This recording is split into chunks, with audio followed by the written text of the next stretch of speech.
नमस्कार दोस्तों, आप देख रहे हैं सरल न्यूज, भारत का सबसे सर्वाधिक खबरों वाला चैनल जो आपको देता है देश विदेश की सच्ची खबरें सबसे पहले सरल न्यूज पर मिलती हैं। आइए आगे बढ़ते हैं आज की मुख्य खबर की ओर।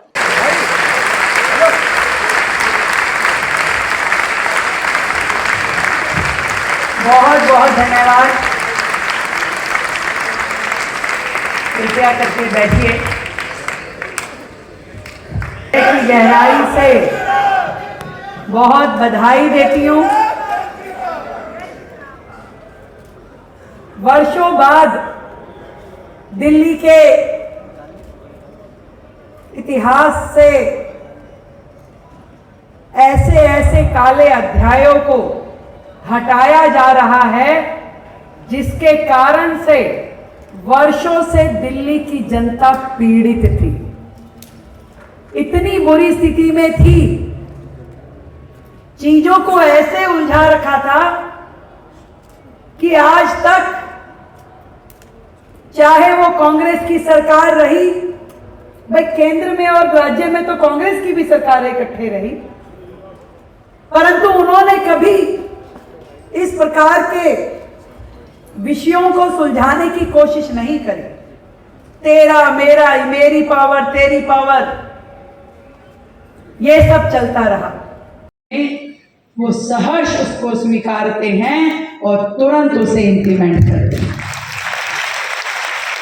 मैं सौभाग्यशाली हूं कि दिल्ली के 7 सांसद दिन रात मेरी एक आवाज के साथ मुझे खड़े हुए दिखाई देते हैं और ऐसा लगता है कि प्रगति की गति 7 गुना ज्यादा हो गई।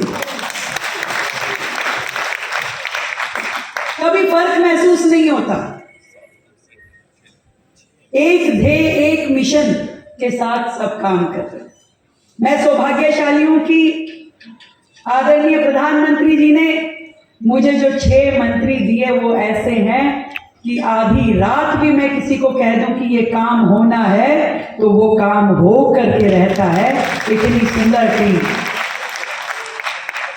मैं सौभाग्यशाली हूं कि पार्टी नेतृत्व कदम से कदम मिला करके हमारे प्रदेश अध्यक्ष वीरेंद्र सचदेवा जी, हमारी पूरी भारतीय जनता पार्टी की टीम कदम से कदम मिला करके दिल्ली की जनता के दुखों को खत्म करने में लगी है।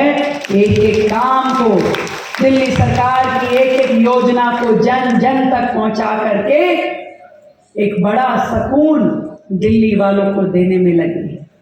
मैं सौभाग्यशाली हूं कि मेरे सभी विधायकगण अपनी अपनी विधानसभा को मेरा क्षेत्र, मेरा कुरुक्षेत्र मान के कभी नाली पे, कभी सड़क पे, कभी पार्कों में एक एक काम को पूरी शिद्दत के साथ ऐसे करवा रहे हैं जिसके कारण से दिल्ली का चेहरा बदलता हुआ नजर आ रहा है। बस उसी विजन के साथ दिल्ली में आज काम हो रहा है। इस बात की मुझे निर्णय कोई आसान नहीं था।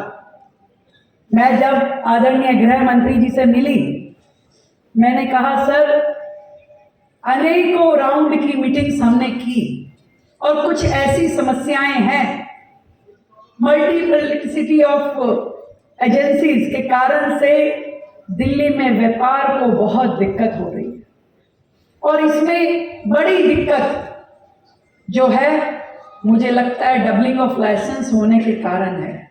और इसलिए यदि जिस एजेंसी का वो काम है केवल वो करे, दूसरी एजेंसी मात्र अपना काम देखे तो ज़्यादा बेहतर होगा। और मुझे लगता है कि पुलिस के द्वारा जो लाइसेंसिंग प्रक्रिया में उनकी भूमिका है उन्हें रिलीव करना चाहिए।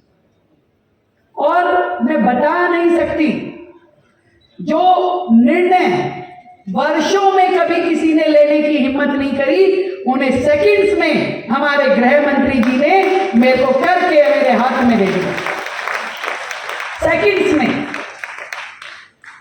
तो बताइए, दिल्ली को डबल इंजन की सरकार का लाभ मिल रहा है कि नहीं मिल रहा? और इसी तरीके से जो कटुता पहले सरकारों में दिखती थी, कोसने का, गाली देने का, निकम्मेपन का, अभद्र व्यवहार करने का, आज जब मंच पे इतना बड़ा मंच सजता है और ट्रिपल इंजन की सरकार बैठ के हंसती बोलती है और दिल्ली के हित में निर्णय लिखती है, तो बताइए अच्छा लगता है कि नहीं लगता? ये आपके द्वारा दी हुई ताकत है, जो एक विजन के साथ मिशन मोड पे लगातार काम कर रहे हैं। जिस तरीके से लाइसेंसिंग प्रक्रिया को और सुलभ और इजी करने के लिए काम हो रहा है, ईज ऑफ डूइंग बिजनेस पे काम हो रहा है। आज जो 3 कानून, आपराधिक कानून जो 1 जुलाई 2024 को देश में लागू हुए, दिल्ली में उनको पूरी तरीके से इम्प्लीमेंट कर दिया गया है। आज उसकी हम वर्षगांठ मना करके आ रहे हैं। एक एक काम, सही कह रहे हैं आप, सुबह से लेकर रात तक दिल्ली सरकार केवल इस ध्येय के साथ में कि दिल्ली को कैसे बेहतर माहौल दे, कैसे सुविधाजनक व्यापार हो, एक एक विषय पे घंटों घंटों विचार मंथन करके हर रोज कोई ना कोई एक अच्छा निर्णय दिल्ली के हित में लिया जा रहा है।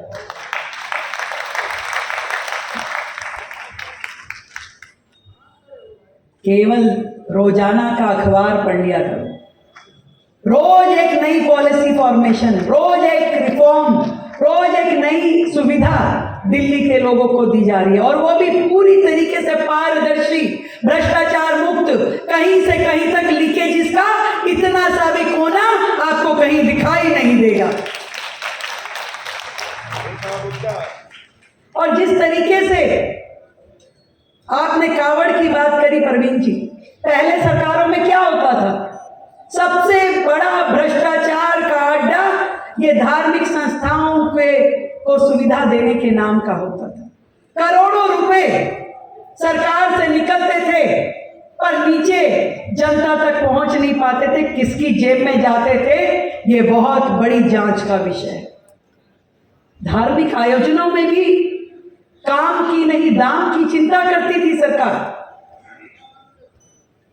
पहली बार ऐसी सरकार आई है जो केवल और केवल ये सोचती है, जो मोदी जी का विजन है कि यदि सरकार की जेब में से 100 रुपए जा रहे हैं तो 100 के 100 पूरी तरीके से जनता तक पहुंचने चाहिए, कोई एक पैसा भी बीच में से लेने की हिमाकत ना करे। सारी योजनाओं को पूरे पारदर्शी तरीके से लेके आया जा रहा है। हर प्रकार से जो सरकार काम कर रही है, एक एक पॉलिसी। अभी एक और खुशखबरी देती हूँ, फैक्ट्री वाले, फैक्ट्री लाइसेंसिंग की प्रक्रिया से बहुत जल्द हम एमसीडी को हटाने वाले हैं।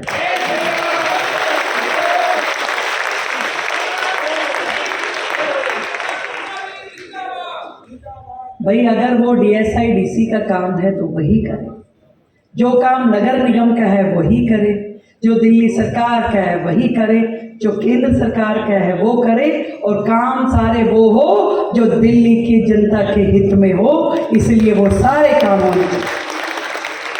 छोटी छोटी चीजों के लिए दिल्ली परेशान थी, मतलब पेड़ की टहनी भी अगर काटनी हो, वो चाहे पेड़ गिर जाए किसी के सर पे, गाड़ियां टूट जाए, भूकंप आ जाए, पेड़ की टहनी नहीं कटेगी जनाब। इतनी बुरी हालत में आज सरकारें सोचने की स्थिति में तो है। घंटों बैठ के पूरी एसओपी तैयार हुई कि दिल्ली की सड़कों पे बेतरतीब पेड़ जो झुके हुए हैं उनको काटने के लिए, उनको हटाने के लिए आसान प्रक्रिया हो। ऐसे डेंजरस पेड़ जो किसी की जान मान की हानि कर सकते हैं, उसको हटाने के लिए सुलभ प्रक्रिया बनाई गई। ऐसी सरकार आपने चुनी। पॉल्यूशन कम कैसे होगा, उस पर दिन रात काम करके एक एक चीज करने की प्रक्रिया। पहले की सरकारें पॉल्यूशन कम करो, सर्दी में उनका विषय सर्दी का। पहली बार सरकार ने 12 महीने पॉल्यूशन खत्म रहे, कम रहे, उसके लिए काम किया है। और बड़ी खुशी की बात है कि हमारे पर्यावरण मंत्री सिरसा जी ने पहली बार दिल्ली में जो कोई नहीं कर पाया, क्लाउड सीडिंग, इस बार सर्दियों में दिल्ली में क्लाउड सीडिंग की जाएगी और पॉल्यूशन को कम किया जाएगा। टेक्नोलॉजी का पूरा भरपूर उपयोग दिल्ली में अब होता है। हर चीज, चाहे वो ग्रीवियंस हो, लोगों की समस्याएं सरकार सुने, उसको पूरी तरीके से अपडेटेड टेक्नोलॉजी के साथ में जोड़ा जा रहा है। इसी तरीके से एक एक चीज ऑनलाइन, फेसलेस, जिसके लिए कहीं पे किसी को जाने की जरूरत ना हो। और आपने जो मुझे मनोहार दी है ना सांसद जी, जो समझते हैं, आपको बस बात करते रहना, मिलते मिलाते रहना, एक एक चीज को समाधान दिया जाएगा, इतना मैं आपको विश्वास है। मुझे लगता है कि आज के लिए काफी है, मुलाकातें होती रहेंगी, रोजाना नए काम दिल्ली में हो रहे हैं। जनता का आशीर्वाद सरकार के साथ यूं ही बना रहे, मिल करके विकसित भारत, विकसित दिल्ली के लिए काम करेंगे। भारत माता की। अब तक के लिए बस इतना ही, फिर मिलते हैं एक ऐसी ही बड़ी खबर के साथ। तब तक के लिए नमस्कार और देखते रहिए सरल न्यूज। सरल न्यूज में बने रहने के लिए हमारे चैनल को फॉलो करें और लाइक करें, सब्सक्राइब करें, बेल आइकन दबाना ना भूलें। अगर आप हमें फेसबुक, ट्विटर या इंस्टा के माध्यम से देख रहे हैं तो हमें फॉलो करें, कमेंट करना ना भूलें। धन्यवाद।